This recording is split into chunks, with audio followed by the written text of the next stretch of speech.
What's up, y'all? Welcome to the Better Than We Thought podcast, where we talk about how our relationship with God, each other, and just life in general is so much better than we thought, all because of the gospel. Today, it's just you and me, and it feels oh so good. We tried it with Ember, 2 weeks ago? And it was just last week, I think. No, it was Thanksgiving week. Last week you did it with Christian. Oh, that's right. Let's just say she's out of that newborn sleepy phase, and it was not working. We went like half an hour before we finally gave up, and it was like just screaming. You can't have a baby screaming on a podcast. It was finally like this is not going to work. So I'm glad that you called that sucker off, but it feels really good to just be with you. One of the 2 times a week, it's just us. Yeah, literally. Just date night and I guess now podcast time. So very thankful for I gotta that. tell you something. Every single time we start this podcast, you say, the Better Than We Thought podcast, where we... See, I can't even remember what you actually say, because in my head, every time what I hear is where we talk about Jesus and our wives. Every single time we ever recorded an episode, that is all I hear. Oh my gosh. Basically, you wrote for people who are like, what are they talking about? You wrote a song about men's group, which I really think should be inserted here. If my dad wants to insert it, you could do that. Maybe it's hilarious. Maybe Papa Paul will. You should insert it at the end, and then people have to listen to the whole podcast to hear his men's group song. I highly recommend it. It's hilarious. It's about men's group when we were at Fresh Life Kalispell. Anyway, one of the lines there is men's group, where we talk about Jesus and our wives. And so when you say, this is the Better Than We Thought podcast, where we talk about, and I don't remember what you say, because all it is in my head is Jesus and our wives. I never knew this. Yeah, I know, because every time you launch the podcast, and that's what I'm thinking, and for the first 2 minutes of the podcast, I'm distracted because I'm thinking about that. I need to not ask you questions in the first 2 minutes. Oh my gosh. Well, we are excited to be back. Excited to, again, have an episode together. And today we are going to be talking about life, but specifically, there's this phrase that's outside of one of the Fresh Life buildings in Kalispell, and that is that faith isn't pretty, it's gritty. Faith isn't pretty, it's gritty. In other words, faith becomes real in challenges. It is revealed to be real in the context of obstacles and things not going well. And it's easy to say you have faith when everything is going your way. But faith is, right, it's the substance of things hoped for. And you only have to hope for things when you don't necessarily see them in your life or when it is a challenge, right? And so today we just want to talk and just have an honest conversation about, what it looks like to have faith in our lives right now. And our hope and our prayer is that it can be an encouragement to y'all. So yeah, babe, what does it mean? What is gritty faith looking like for you? My brain is so ADHD today. I'm sorry. You're good. When you said y'all, I started thinking of another song. Hey y'all, everybody. Oh my gosh. Okay. My brain is just all over the place. But what is it? The question was about what does it look like to have gritty faith in your life right now? In my life right now. Yeah. I think in this season, it's been really good and really challenging too. I don't know how real we want to get, but you're having to work 2 jobs right now, and that's a lot. Yeah. I've been trying to find something I can do from home, because we have a baby, but so far my search has kind of come up empty. Kind of working on launching a doula business and stuff, but that takes time. So you have to be gone a lot, which means that we really don't see each other that much, especially with having a baby and then with you working 2 jobs. And so, yeah, that's been a big transition for both of us, I think. And being able to, there's moments, and I think we probably both feel this, where there's the temptation to feel bitter, like, man, like, why is life so challenging? Like, why can't the economy be better so that we don't have to work 2 jobs just to put a roof over our head, Like, we're not trying to, like, have a Tesla out here or something. No, that just came out so wrong. But you know what I'm saying? It's not like you're working 2 jobs so we can have a fancy car. We're just trying to, like, do the basic things. But faith has really been, those moments where I'm tempted to be like, this is crazy. Like, this is so hard. Like, why does it have to be this difficult just to do day-to-day life? So one of the things I've really been feeling like God's been calling to me to focus on is, what does it look like to have strength? That's one of the words that God gave me for 2025, was strength and sacrifice. And so I've been thinking a lot about, like, what does it look like to have strength? Not like the world's kind of strong of like, oh yeah, I'm great, I can do anything kind of thing. But like, no, like God's promise that he's going to give us everything we need. And like, we can go about the hard things in life with a, difficult attitude, or we can embrace them. So I think that's part of what living by faith looks like in those hard times. Like the nights where I don't get sleep because Ember's up half the night, which this last week she's had like 3 good nights, which has been incredible. I feel so rested. Miracle. Yeah, it's crazy. It is a miracle. I think she might finally be starting to know her days from her nights. I don't know. I don't want to say that and jinx it. But, when there's the days where, we get no sleep, and then, you end up having to be gone for, day after day after day, which is harder on you even than it is on me, I think. Or where, finances are tight, or whatever it is that is hard. It's like, okay, faith in these moments is to say, I'm not feeling it. This doesn't feel fair. This doesn't feel like the way I thought life was going to be. But what am I going to what attitude am I going to choose to have right now? Am I going to choose joy in this?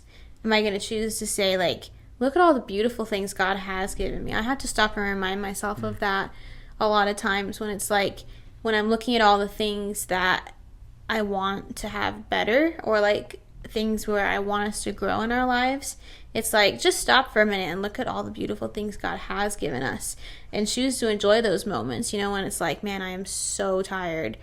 I sometimes have to stop and just look at Ember and be like, I'm so tired, but what a beautiful little baby, and how lucky am I that I get to be up with her right now. Or, when you're gone for 7 days in a row all day because of work, instead of like, feeling bitter about that, being like, what a blessing that we get to serve our community, or whatever it is. Like, I think faith, I don't even know if this answer has anything to do with what we're talking about, but to me, faith in those moments is choosing to embrace the fact that God has a plan, focus on God's word, and thank him for what we have, and then choose to say, okay, I don't feel strong, I don't feel like doing this right now, but I'm going to choose that joy that God's given me. And the crazy thing is, the more we choose that, the more that just happens automatically. That's so good. Yeah, the more that we choose it, the easier it gets to choose it. Yeah. Or maybe it doesn't get easier, but it becomes more front of mind. It becomes more our default. It becomes more ingrained and a part of our character. That's true. Maybe not easier, but more like, it's like a habit. Like, people who have a habit of working out. I'm not one of them, unfortunately, but, people who do have that habit, every time they do it, it just becomes, it's like, oh, this is just what I'm going to do. Yeah, it reinforces, and it becomes a part of your identity. I am a person of faith. I'm a person of strength, instead of like turning to, man, this is not fair, or bitterness, or, man, this is so hard, I need to complain to someone. Like, no, actually, I can be full of joy. Because there's, the temptation when it's been a really long day with Ember, when I haven't slept, and then I see you, the temptation can be like, oh, I just got to tell you all my feelings. Like, oh, this is so hard. And then I have moments where I'm like, that is not helpful. It's not helpful to me. It's not helpful to you. It's actually not helpful to anybody. And so God's really been challenging me to make a choice to like, no, I'm going to live in faith. So when I see you, yeah, of course I can tell you about my feelings. But before, more than that, like, I'm going to choose that my feelings are not going to stay here. I'm going to choose to be joyful. And then when I see you, instead of just complaining about all the hard things, I can be actually genuinely joyful because that's how I've chosen to live during the day. That's a delicate balance, because I feel like the conversation around feelings has become more and more popular in culture. True. And a shift to not denying our feelings, but recognizing them, working through them, owning them, becoming more literate, and being able to name emotions, etc. But what you're saying is not allowing feelings to dictate how you live, not allowing feelings to dictate how you're going to approach life, or how you're going to approach even your relationship with me. I can think of a really clear, that just came to my mind, a really clear example of that. I've been thinking a lot about Proverbs 31, the Proverbs 31 woman, and there's one verse in there that says she laughs without fear of the future. And I've been thinking about that verse so much because, just being honest, every single day when I go to bed, I have to fight those thoughts of, what if Ember dies of SIDS tonight? Or, that's such a, I don't know why that's such a, probably any other new moms maybe have experienced the same thing, but at this age range, that's the big fear. When I was pregnant, it was, originally, oh, maybe I'll miscarry, and then maybe something won't go wrong and I'll go into labor early, or then maybe something will go wrong in birth. There's always something when you have a kid. Well, there's really always something in life in general. But in this season, it's, the SIDS thing. And so, but what does faith look like in that? Faith looks like I don't lay there at night and let those thoughts and let those visual images of what would happen and how it would look and all of that, I don't let that consume my night. I choose to say, okay, God, she's your daughter. I trust her to you. I trust you to take care of her, and I trust you to sustain us if something happens. And just, that's what faith can tangibly look like. It doesn't mean the fear isn't there, but do I want to be a mom that's constantly afraid? No. I want to be that woman who laughs without fear of the future. That doesn't mean that I deny the feelings and I say, I'm never afraid of this. No, those thoughts cross my mind every single day, but I'm not going to live in bondage to them. Yeah, it's essentially saying, I'm going to split my identity. I'm going to split how I live. I'm going to split that from how I feel. Yeah. It's not that I never act on a feeling, right? Because we have all different kinds of feelings. But it's essentially saying this is not going to dictate my reality. It's not going to dictate my choices. It's not going to... It's honestly our pastors, Pastor Levi, Jenny Lesko, Pastor Jenny has that book, The Fight to Flourish. And I love that title so much, because that's really the fight that you experience is a fight of faith. It's to believe that God is good and that he has good plans for you, and that he's going to work things out, and that he's taking care of you, and that he will work things out even if things don't go according to a certain circumstance. Yeah. It's choosing to believe that regardless of what anxiety and fears and all these different emotions that can emerge on a daily basis. Yeah, and even I think so often anybody who's familiar with Fresh Life probably knows some of Pastor Levi and Jenny's story of losing their daughter to an asthma attack when she was 5, I think. And you know what a traumatic and horrible thing that is to experience. But I can't tell you how many times when I battle with fear in my own mind, and when those thoughts of what if something happens to Ember, even though Ember doesn't have any kind of medical diagnosis or anything, but that doesn't stop life from happening. I can't tell you how many times when I'm tempted to feel those feelings of fear, I think of them and I think of, okay, but even if the worst thing does happen, God can use it for his glory. And that's where, like, when you live a life of faith, then not only is that, like, is God working in your life, but he is inspiring people around you. That, like, even when, like, you know, like when we were at Kalispell and we would see them at church or whatever, even we wouldn't talk to them, literally just seeing them there would remind me every single time that's what faith can look like. Just because of when you live through something that hard and you still share God, like, that's so powerful, and God can do so much through you.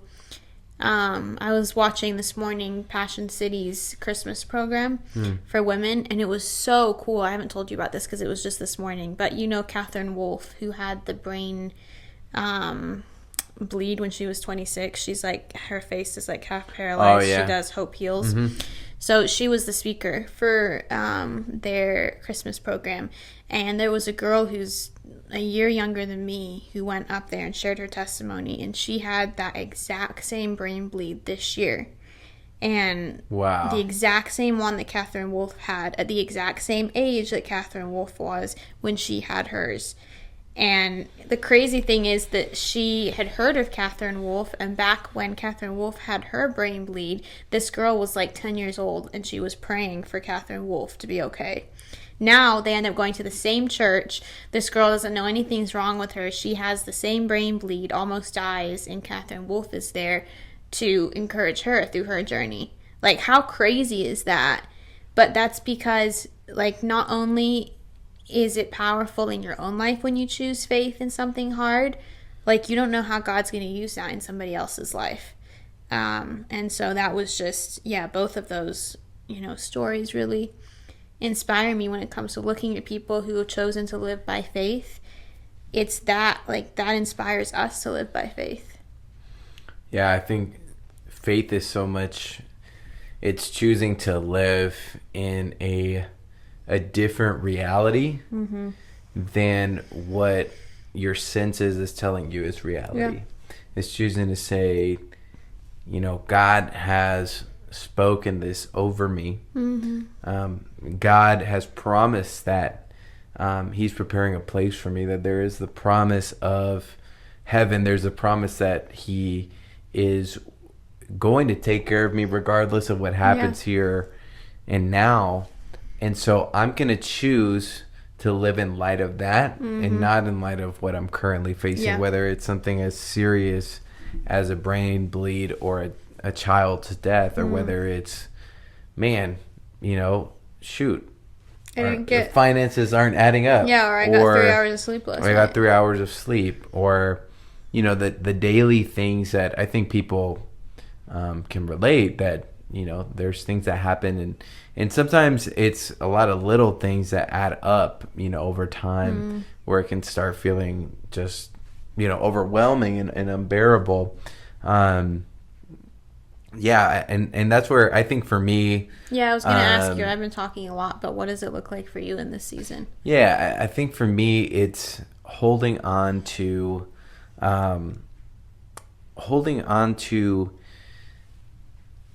the trust and trusting God that he is using this season to develop me. Yeah.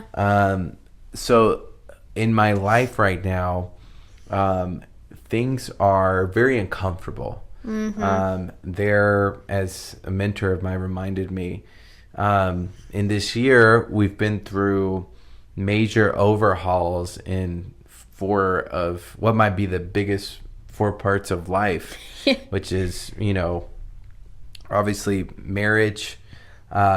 We've only been married about a year, you know, a little bit over a year. Now, almost.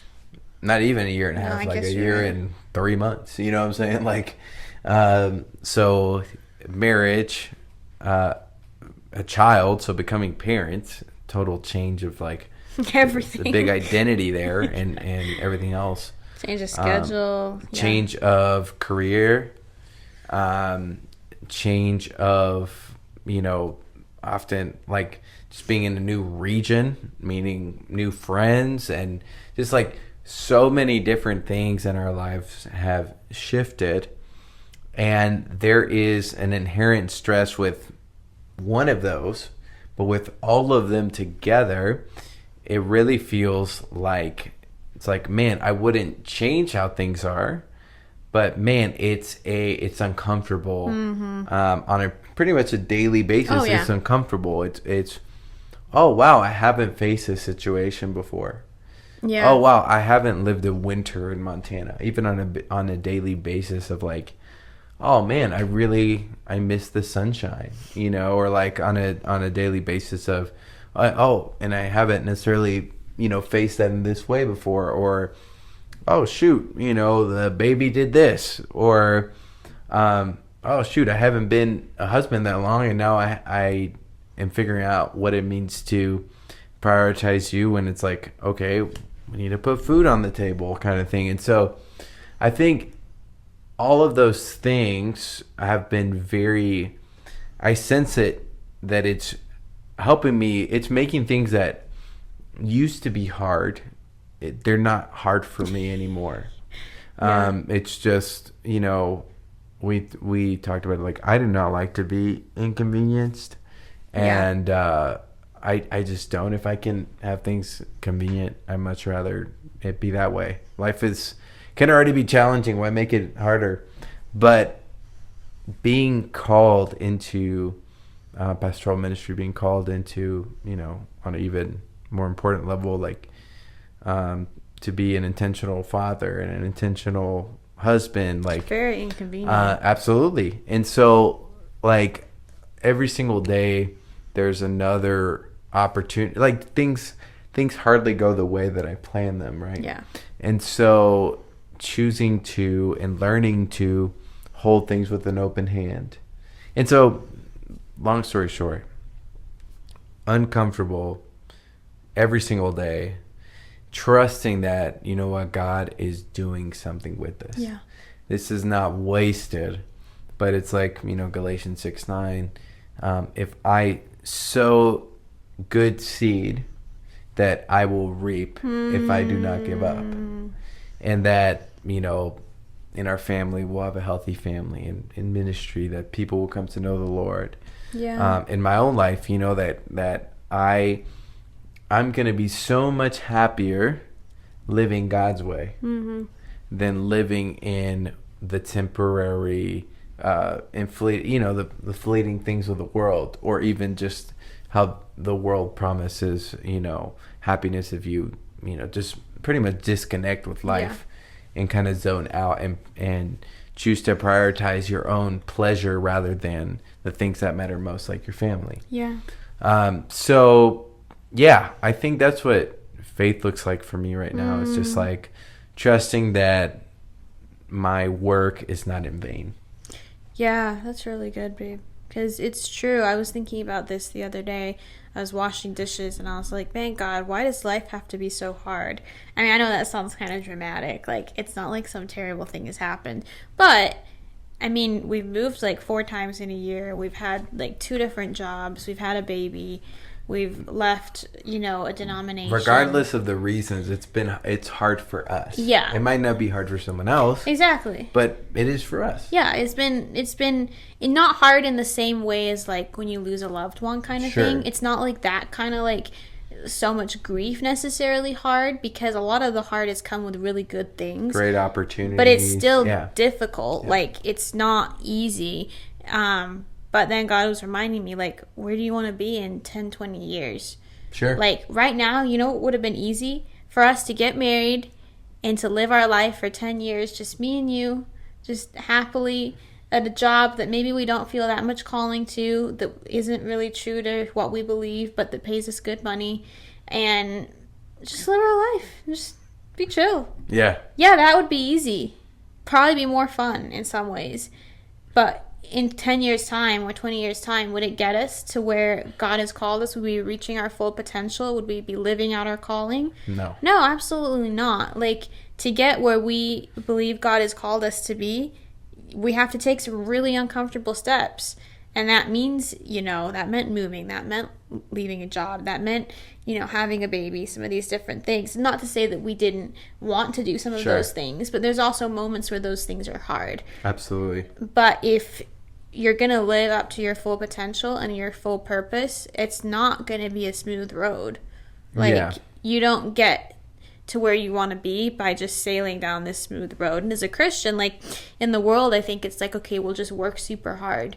Honestly, as a Christian, I don't think it's about work super hard. I think it's about, like, believe super hard. Sure. I mean, not super hard but just, using that analogy, it's about faith. You're fighting to believe. Yeah. You're, in the words of Paul, like, you're fighting the good fight of faith. Yeah, you're fighting to see with the eye of heaven instead of seeing with the eye of my circumstances right now. And saying, God, your promises are true. Mm-hmm. You're still on the throne. Mm-hmm. You're still coming back. You still have good plans for me. You still love me. Yeah. You're still for me, regardless of how I feel, regardless of my circumstances, regardless of what happens to me. God, I know that these things are a greater reality than what I can perceive and what I can see, and that you are good, even if life doesn't feel good, right? Yeah. And that, Lord, I believe that there is more joy with you than anything that the world can give me. Right? Yeah. Yeah, I literally had a moment this week where I was like, man, God, if such and such and such and such hadn't happened, my life would be so much easier. Sure. And I'm not talking by that by saying if I hadn't had a baby. That's not something that I absolutely love having Ember. So it wasn't thinking like, oh, if only I hadn't had a baby. That's not what I was thinking about. But other, just other situations that is like, man, if those things hadn't happened, my life would be so much easier right now. Sure. And your life would be so much easier right now. But at the same time, I wouldn't trade those things happening because, sure, a year ago, our life might have been a heck of a lot easier. But it's better now than it was a year ago. It's harder, but it's also better. And that's how following God, that's how it works. Like, never was it promised to us that following God was going to be easy. Like, you look at people in the Bible, and it's like Abraham, for example, like, yeah, it would have been a lot easier for him to stay in the land of Ur. It was the land of Ur, right? Yeah. And live his life with his family and just do his thing than to do what he did. But was his life better because he followed God? 100%. Was it really, really hard? Yeah. But, like, looking back, would he have just been like, I should have just stayed in Ur? No, I don't think so. Yeah, no, that's so good.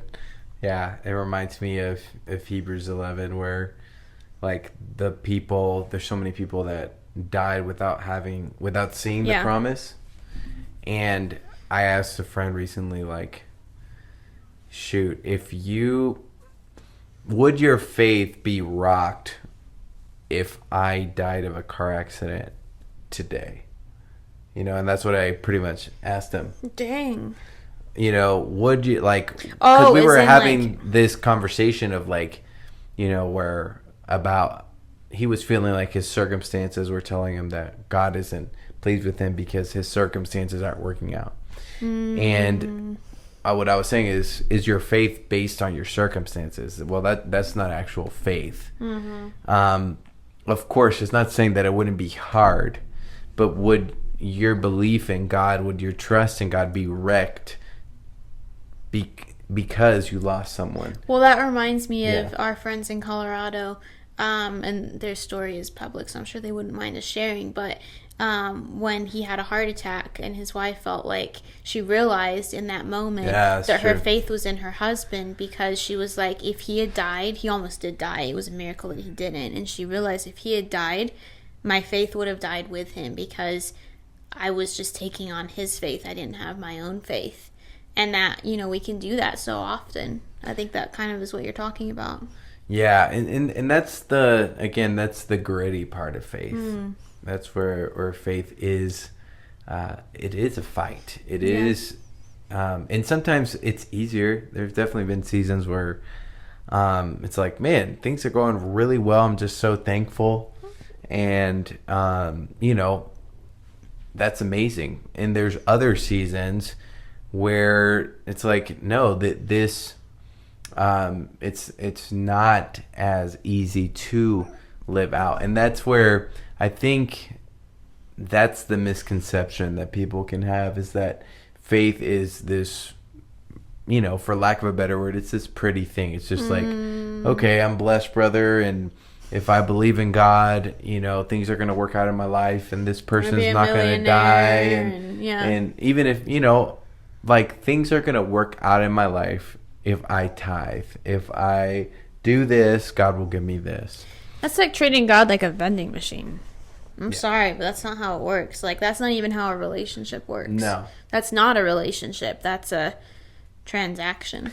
Unfortunately, that's how a lot of people are taught to think about God. Yeah, which is so sad, because that's not... You wouldn't even want it to be that way. Sure. It's like, okay, if I am moral enough, if I give enough, if I do enough, I'll have this end result.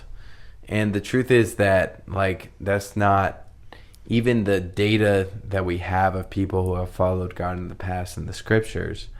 That's just not the story. Yeah. Is there great blessing for some of the people in the scriptures? Absolutely. Abraham went through hard things. He was also a man of great wealth. David became a king. He went through a lot of really hard years, but God fulfilled his promise to him in an earthly way, besides an eternal way, but in an earthly way. And there's other people that, that Hebrews talks about were sawn in two, or that were, like John the Baptist, that lived in the wilderness. And there's a lot of people in between. And there's the disciples, and there's the Apostle Paul, who had plenty, and then he also had very little and was eventually killed for his faith. If you ask Paul, would he say that he's blessed and happy? Yeah, he would say that. And he would also say, in different parts of his life, oh man, I rather die and be with the Lord than continue on. But I continue on for you because God has given me this purpose. And so I keep going, even though it's difficult. I don't give up my will to live. And I think that's the data in the Bible. And I think that's what we're experiencing in our lives, is that faith is real, and it's worth fighting for. Living by faith may not be easy. It doesn't always feel fantastic, but it's better than any other way of living. Well, it's like, I feel like living by faith, not just in this season, but in every season in my life where I've been challenged to live by faith the most, is like, you have those moments where it's like, man, this is so hard. I don't know how I can do this. And then you have those moments where it's like, wow, this is so cool. I'm growing so much. God's doing so much. And it's in the times when life is hard that you grow the most. Sure. I know I'm referring to it again, but the Grove Christmas that I was watching this morning, there were two ladies who shared their testimonies. One was the one I just told you about, and the other one, crazy story of this lady who never really believed God loved her. She got married at 19, ended up, leaving her husband, getting married again. She had 2 kids with each husband, and in 2020, her first husband died of COVID, which of course was devastating for her 2 older kids, who that was their dad. 2 days later, her current husband died of a heart attack. So now all 4 of her kids in the span of 2 days have lost both of their dads. Like, wow. That's crazy. That's wild. And everything that she had gone through, there'd been a lot of other things. One of her kids had, some pretty serious medical things. But it was that experience of losing both of her husbands that pushed her to God in a deeper way, and that she said that, like, as hard as it was, that was when she realized God loved her, and that was when her faith became real. And it's like, yeah, of course, like, we don't want to go through hard things, but a lot of times it's when we do go through hard things that we actually, like, our faith actually takes roots in a deeper way. Yeah, I mean, I can, even in my own life, like, listening to Pastor Louis Giglio's Revelation series, like, shout out to Passion City Church. We've mentioned you about 5 times in this episode. Fresh Life Church and Passion City Church. There we go. Great resources. Yeah, check it out. They are. But I've been listening to Pastor Louis Giglio's series on Revelation that he gave this year, and so good. I don't think I've ever desired for Jesus to come back more than during this season, where it's like, yeah, where I don't know if I've ever had my hope more in him than at any other time. Wow. And that's directly tied to the fact that my treasure Is in heaven. is not here. Yeah. It's in heaven. And yeah, would I like to have more treasure on earth? That would be great. But at the same time, I've been realizing that it's also, I felt like God telling me, like, it's a blessing to live in a simple manner. Yeah. It's a blessing to not have the struggles that money brings. Yeah, absolutely. That and if you do have money, that's amazing, and God wants to work on your heart to prioritize the things of his kingdom. But when you don't, instead of, there was such a temptation to live covetously and to covet, and to feel like, oh, never enough and less than and all that stuff. Because that's what the world says, if you don't have this or that, then you're not as good as if you did. But to realize, no, man, my treasure is in heaven, and what I'm choosing to do with my time, with my life, it's an eternal investment, and I wouldn't take that back for anything. Yeah, that's really good. So, kind of as we wrap up today, what would you say to someone going through a hard season right now, where it's like, yo, I don't know if God is with me. I don't know if he's for me. Maybe it's a loss. Maybe it's like just serious anxiety or depression. What would you say to someone going through that right now? Yeah, I think something that God's really been teaching me this year, I think I first started really learning this during the summer. During the summer when you were doing the internship, you had to be gone a lot. And I remember there was like 4 days you were gone on a camping trip, and you weren't going to have any cell service, so I wasn't going to be able to talk to you the whole time.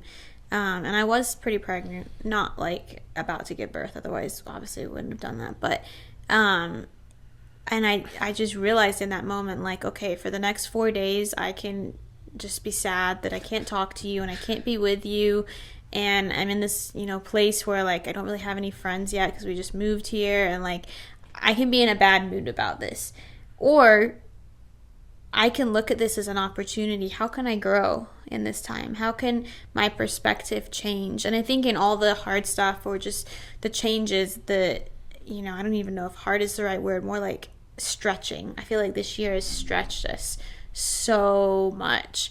And in all of those moments, I feel like at the beginning of the year, it was like I was just like pushing against it, like, this is just so hard, especially like I was so sick because I was pregnant, and I just, for the first like 3 months of the year, I think my thoughts were like constantly just like, I can't do this, like, I'm so sick, I cannot handle this is horrible, I hate this.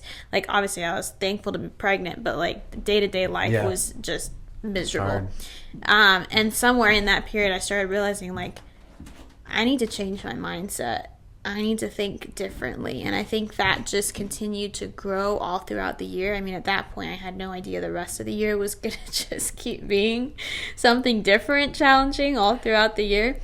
But that perspective of like, okay, it's still hard, but instead of focusing on the hard, I'm going to focus on the fact that I can get through this. I can do this, and I can grow, because not because of me, but because of God's strength and God's promises.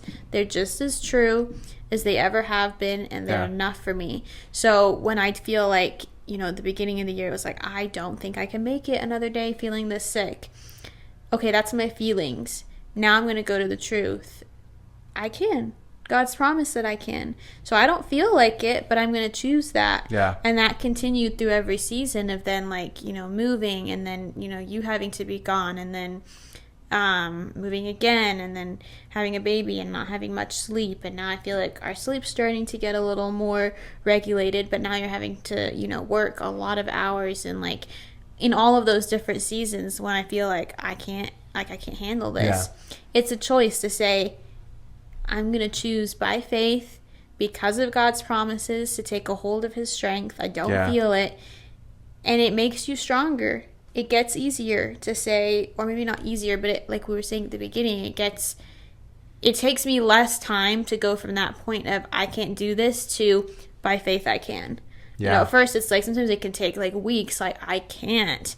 And then it's like, no, I choose to. And then it gets to a point where it's like, sometimes it can just happen in minutes. Sometimes it can happen in seconds, where it's like, oh, I don't feel this, but I choose it. You're getting stronger. Yeah. Yeah. Yeah. You're strengthening those pathways in your brain. You're learning to live by what God's given you. The more you choose to live by faith, the stronger you're going to become. Yeah. I think that's what I hear you saying. The more resilience you have. Yeah.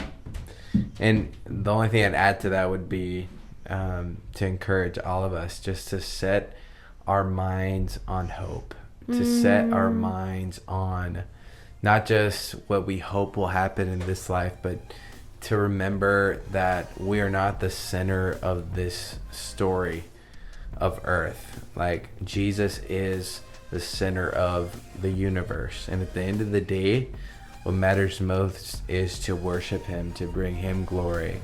We're just a part of his story, and it's so beautiful that he allows us to be a part of it. But this whole thing is about him. Yeah. And I am not the center of this world, and no one is. It's Jesus Christ. And so looking to him, remembering that at any moment he is coming again. And are we ready? Have we put our faith in him? Are we living by faith, right? And how can we give him glory while we live by faith? In whatever situation that we face. And I think those would be the things that we would encourage you guys. Like, what does it look to live by faith right now in your situation, in singleness, in marriage, and whatever situation that you find yourself in? Asking Holy Spirit, what does it look like, and what are you trying to teach me, and what does it look to live by faith today? Y'all, thank you so much for listening or watching or both to the Better Than We Thought podcast. We love you guys, and looking forward to seeing you on our next episode. And maybe right here we'll have a clip of Men's Group. Oh my gosh, why didn't you forget? Sorry, I couldn't. Love you guys.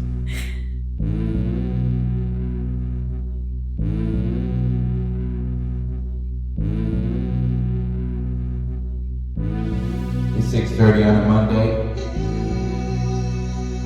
You know what that means. It's time for Men's Group. I wake up in the morning, gotta brush my teeth. It's time for Men's Group. No time to eat. Kyle greets you at the door. Shake a couple of hands. Gotta grab some coffee. Don't be the only one to put hope in. We walk upstairs. Now it's time to share. It's about to get real. I have to share how I feel. It's Men's Group. Men's Group. It's Men's Group. Men's Group. Awkward first question. Who's gonna start? Gonna take some vulnerability. but not too much. You see, we want a little emotion, but too much is weird. Gotta keep it simple, gotta keep it short. Guys, just for 10 seconds, we fix his problems for 10 minutes. Cause we're men, it's what we do. And you know, it's men's groove. Men's groove. Men's groove. Men's groove.